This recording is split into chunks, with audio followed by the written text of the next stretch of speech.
What's going on, y'all? This is Gunshine. I'm doing a Medal of Honor Warfighter review and rating. Hope you enjoy it. What I like about it is that they put a JFK quote right in the beginning. It's pretty cool. Gave some extra points for that.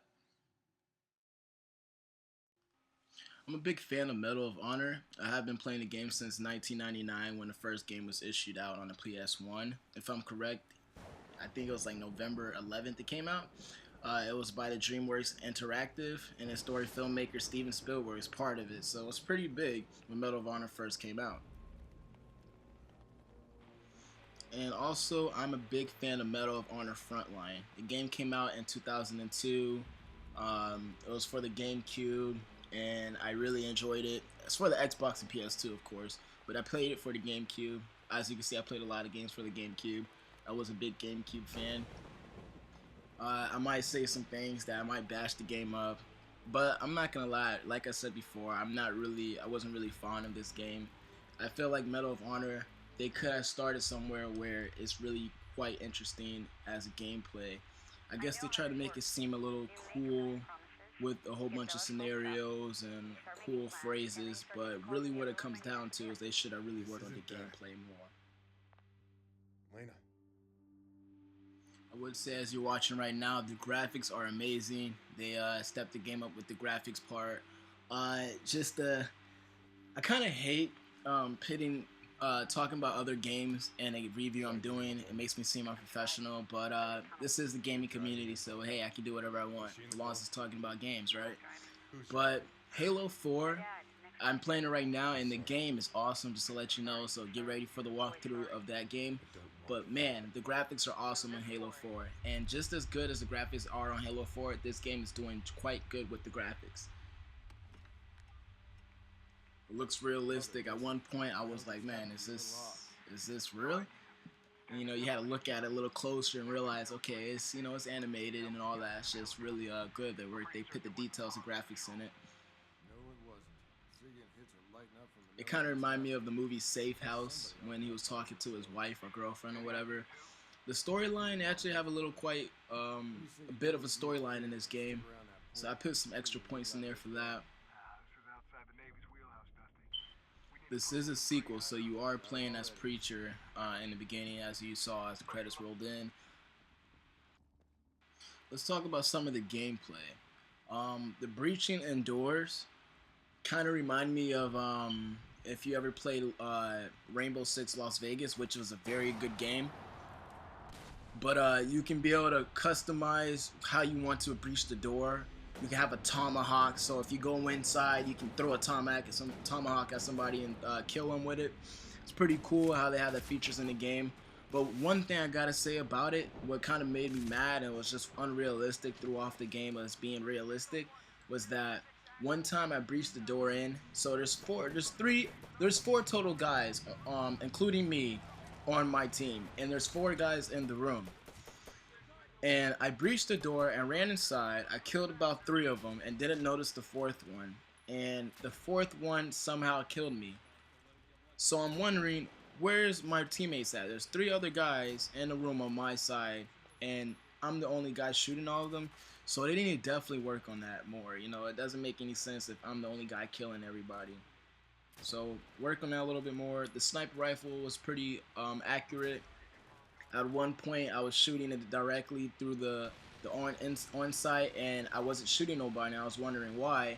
And just like a real sniper rifle, gravity pulls down the bullet if you shoot way farther than the guy really is. So if you aim at his head, you're not gonna shoot him. And you're like, why? So you have to aim a little bit higher in order to kill him. So it's pretty realistic when it comes down to that. I picked some extra points in there for that, just for that, because I liked how they did that. Other games usually don't really put things like that in the game. They just try to make it easy. So kudos to that. Weapon variety in the game is pretty big. You can be able to customize your weapon fully to the muzzle, to how you want let the gun look. It's pretty detailed when it comes to things like that. So extra points was given to that. You'll be able to equip the barrels, the muzzles, the magazines, the stocks, the optics, paint jobs. So everything was pretty on point with that. Like I said before. It is multiplayer. The gameplay will include 6 different classes, which are Sniper Rifle, Demolition, Assault, Point Man, Spec Ops, and Heavy Gunner. And it's up to you to utilize a fire team system where you can have up to 2 people and they have to work together, and there will be certain perks that you have to use as working as a team, like a support actions, have return in Warfighter, so it is in here. You have a bigger impact on the gameplay if you approach a situation differently. So don't forget about that, and it does require kill streaks, and you are given a choice if you want to one of them to kill a larger kill pile-ups with a greater reward cost at that point. So look into that when it comes to you using it more of a tactical fight in this one. If I explain that correctly, hopefully to you. Now, it is the same engine ran on this game as Battlefield 3. So for all the people that are using Windows, it does support Vista and Windows 7, DirectX 10 and 11. So DICE is a front byte too. So have fun with all that. Some people probably don't even know what I'm talking about when I say that. You do get to do other things, like as you can see I am driving right now.